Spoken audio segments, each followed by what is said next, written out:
Bird's Eye View.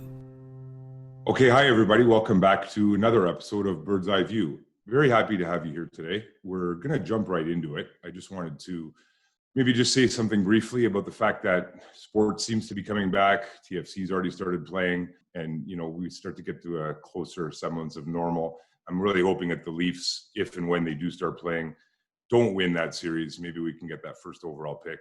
But either way, I look forward to it. I look forward to seeing some actual action, and as I'm sure many of you are as well.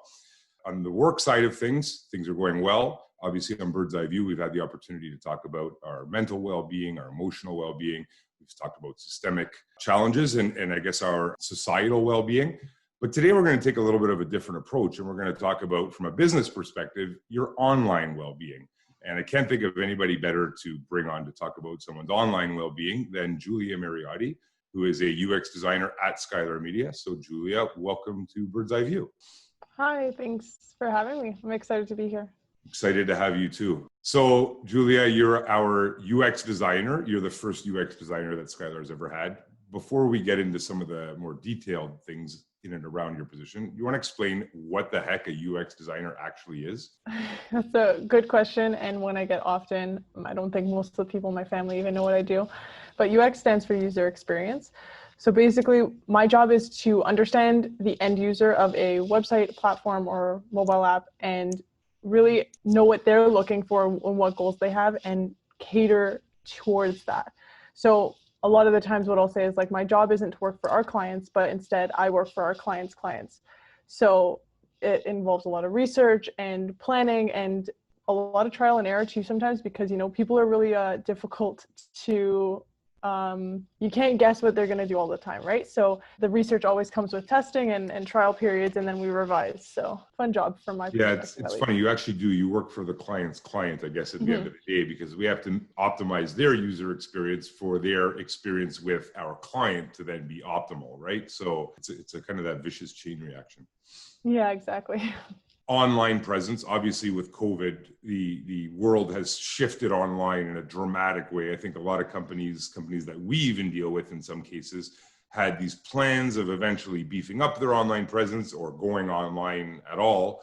It's changed the game. COVID's changed the game. Companies have been forced to conduct business online, regardless of whether it's actually conducive to working online or doing business online. And it's never been as important as right now to have a strong online presence. So if companies haven't thought of it yet, and they certainly should now, what would you say the first step that a business should take when looking to move into that digital space? Well, they have to call Skylar. That's the first step. Great answer. I think most importantly is research. You want to really have an understanding of your industry, where you stand in that industry and where your competition is, in order to know where you are already excelling, where you need to push forward a little bit more. And if you have absolutely no web presence, well, there's a start, obviously, that, but even within that, you want to know what people are doing, because a lot of the times the leaders in the industry, they're doing things for a very specific reason. They've put the thought and the research into it. So you want to really get to know that. But then also through the research, you want to understand your end user and know what their goals are, how you can accommodate to that, and also succeed in reaching your own business goals at the same time. So yeah, I mean, it certainly comes down to succeeding as far as your own business goals. For a company, that would be the paramount focus. But that really starts with how their user feels while engaging with them online. And you mentioned that, it's not a one size fits all thing, that there are different users that would use a site or a product or engage in an experience. So it's not like you can just say, okay, this is the optimal user experience, because it might be optimal for one person, but not for another, right? Yeah, exactly. Goes back to that cycle that you were talking about earlier, make the end user happy, then it makes our client happy, which in turn makes that end user happy again. Which then makes us happy. Yes, exactly. So one of the factors that truly makes a difference between a bad website or a bad online experience and a good website is the user experience itself. We hear about this, especially when we're engaging them for the first time. We want a beautiful website, or we saw this and this looks really cool. But then upon a deeper dive, we actually realized that the user experience, while it may look good, actually sucks. And so we'll find reasons that we want to, still make sure that it's visually impactful, but ultimately make sure that the focus is on the user itself. why, from your perspective, is it important to think about and implement strong UX design into a website? And maybe you can answer what that means, or advise us what that means. It's a lot to touch on because it's hard to say without one specific example. But for instance, like just because you have a website doesn't mean your user experience is good. You want to always understand the interactions and how people are approaching it, and also the frame of mind that they're going into things. If it's going to be a negative interaction from the start because they're trying to return something that they're unhappy with, you want to understand that and plan everything accordingly. So the whole goal is to make the user happier than they were when they started with it. And that, I think, it speaks to the fact that there are various touch points that a website can provide. So people aren't necessarily just going there to buy, but they may be going there to complain, or they may be going there to find out something negative. And so taking in all of those different things into account, we can't just assume that somebody's going there with the best of intentions all the time, and we have to design it around every intention, not just the best ones, right? Exactly. You almost want to plan for the worst case scenario, because usually those are the ones, people who are going in, who are already in that negative mindset or in a bad mood. Everything else will set you off even more, right? Right. So it's a lot harder to please someone in that frame of mind. We got to always keep that in mind from the start. The great news for Skylar is that nobody's ever unhappy with us or any of our clients. So we never really have to take that into account, right? I'm just kidding. Exactly.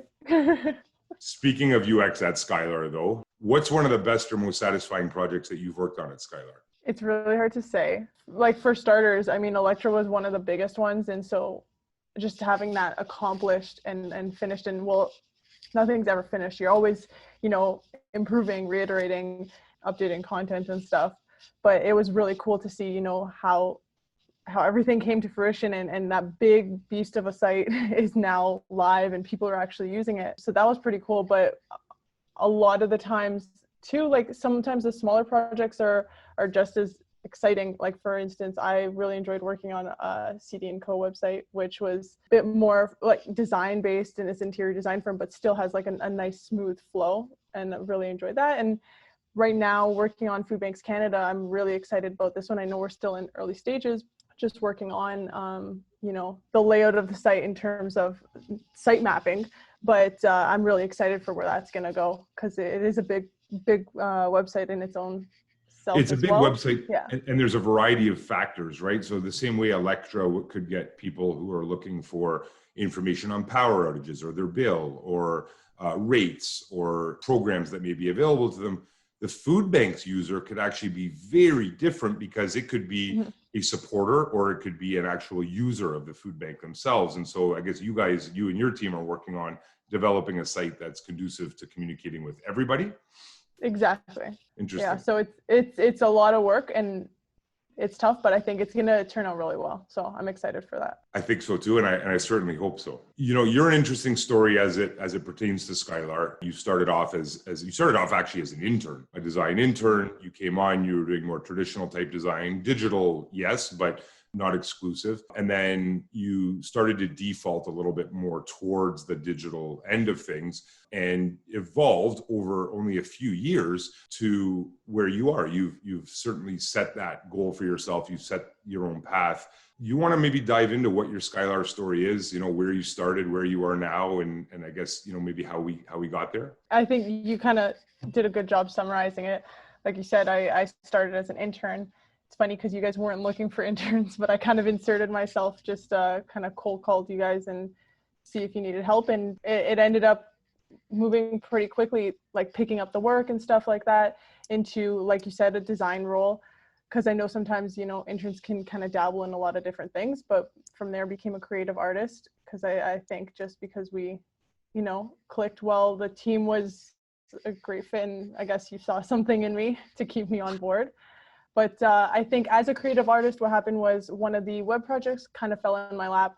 And from there, it grew into a better understanding of, what exactly needs to go into this. And then I started on my own, researching, learning on the side. But when I did bring this to you, it was really great that you were encouraging of it, and even helped me to go back and study a little bit more and improve my skill in that sense. So I became a UX designer, and then here we are. And now you're well on your way to becoming the UX master, right? I think that's the next step in the. Honestly, I would like to say so, but at the same time, I feel like you almost never can be because, things are always changing. It's about keeping up with how people change, how the industry, how the technology changes. So that's also kind of one of the things that I love about it, that, you always have to be learning and always have to be exploring new opportunities in that industry, because it's just not something that stays in one place. But even the UX of the sites that we've finished has to change on an ongoing basis. Just take COVID, for example, and Electra, which launched just before COVID. Once we started a communications campaign that was geared towards trying to answer people's questions online and try to divert phone calls from their overwhelmed call staff, right there, we had to then change the UX of a variety of pages just to move that around. And I guess that just proves that the user experience today is not necessarily an optimal user experience tomorrow or the day after, and depending on what else is happening in the world, right? Exactly. So going back to Skylar, do you find Skylar different from previous workplaces or in comparison to other workplaces that you've heard about or know about? Or I think in my experience of the different places I've worked in, I've had a variety of different places that sometimes very, cold and straightforward work environment, and other times, just really awkward interactions with your coworkers and things like that. But Skylar's been one of those places where it's just a great staff that like everyone gets together. There's that community feeling, but also there's room to grow. And I think that's one of the things that I've really loved, that you've given me the opportunity to, start as an intern and then push myself forward to move into the role that I'm in today. And a lot of that also comes with, supporting me with additional schooling on the side. Right now I'm taking courses at Miami Ad School, just do a boot camp to improve and refresh my knowledge on the topic. And something like that isn't an opportunity I've had anywhere else. A lot of the times, especially starting places as an intern, because it wasn't my first time, in the workforce. I had gone back to school and tried a different industry completely. And when people bring you in as an intern, they often think that, you don't have a lot of potential. It's just, do busy work and help us with those small things. But at Skylar, I was able to actually take on real projects, and it helped a lot. You get thrown in and you improve so much faster just kind of working like that. And you certainly did. I think that without, doing an employee review here in front of everybody, we can honestly say that I think right from the onset, you took the initiative to, hammer out the projects that you were assigned to, but not just got them done. You got them done very well. And then as you learned about, what the next steps could possibly be, you identified your own plan. I'm happy as long as other people are happy in growing. I mean, if you're growing, that means we're growing. And so, whether it's Miami Ad School, whether it's bigger opportunities, wherever it may be, I just hope, they all continue. You mentioned at Miami Ad School, and I don't want to talk about that too much today because I think we're going to get to that in another episode, but have you already had the opportunity to apply some of your learnings at Miami Ad School to Skylar? Yes, actually, I definitely have. And I think that's one of the other great opportunities and advantages I have of, taking courses like that while working at the same time. Because like I said, it's an industry that's constantly changing and evolving. And I found so many opportunities that we can streamline things, improve our processes, new research techniques. And it's nice to go from class and then the next day, sometimes literally it'll come up in a conversation with an internal meeting or something like that, where I was like, I literally just learned about this yesterday and I found a great opportunity of how we can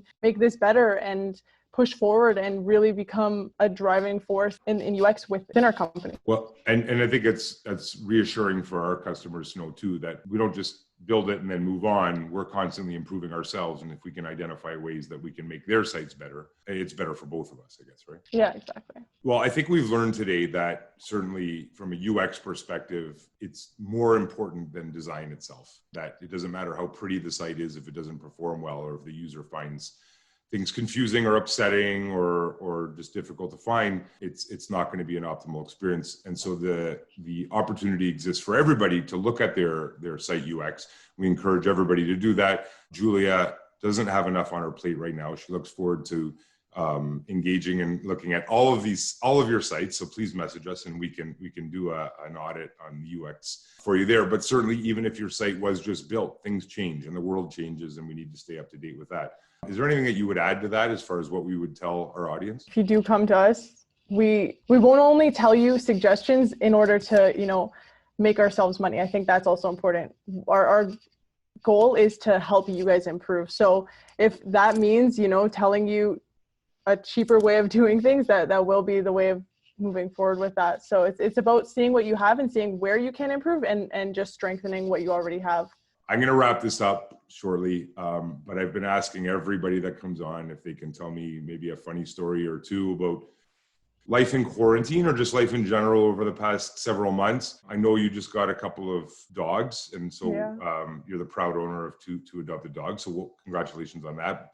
Julia, you're also the person that organizes our blood drives, and I want to acknowledge you on that. Thanks for all that you do, but also thanks for your funny stories, because you have no shortage of them. So why don't you share one with our audience right now? Oh gosh, I guess that's true. I'm no shame when it comes to telling my embarrassing and funny stories. But early on, what had happened is, we live in an older building, and so now transitioning to working from home, setting up my office, the MacBook plugs are a little bit too heavy for our outlets. And so my partner, he was very kind to say, I can switch that outlet out for you and get me a new working one. But it resulted in losing electricity to half of our apartment, and now a current hole in the wall that we will be fixing soon. Hopefully my landlord doesn't see this. And it was kind of a funny blip in my day, internet and all the power going down, but we got it back up and running, and aside from that one outlet, we're doing okay. And I don't think I even knew about that, so kudos to you. Julia, listen, you've been doing a great job. You continue to learn, you continue to innovate and bring new ideas to the table, and not just for Skylar, but for our customers, which is really the most important part of what you do. So and to our customers. On behalf of Skylar and our customers customers, thank you for making our online lives so easy and friendly to deal with. Oh, no problem. Honestly, I enjoy it. Good. Well, we enjoy having you. Thank you for coming on. Thanks for having me. All right, everybody. That was great. I hope you learned a little bit about UX design. I hope you learned a little about the importance of the user experience and not just having a quote unquote pretty website. Sometimes that's not enough. Julia's only been with Skylar for several years, but already has made a big impact in the lives of, I'd say, hundreds of thousands of people when you think about it, because of all of the sites that she's worked on and the various people that are all of the people that go to these various sites. Hope you found that informative. We're going to be in touch the next episode. We've got a very exciting guest to talk about another aspect of well-being, and I can't wait to share that one with you as well. Talk to you soon. Take care. Thanks for joining us. Bye-bye.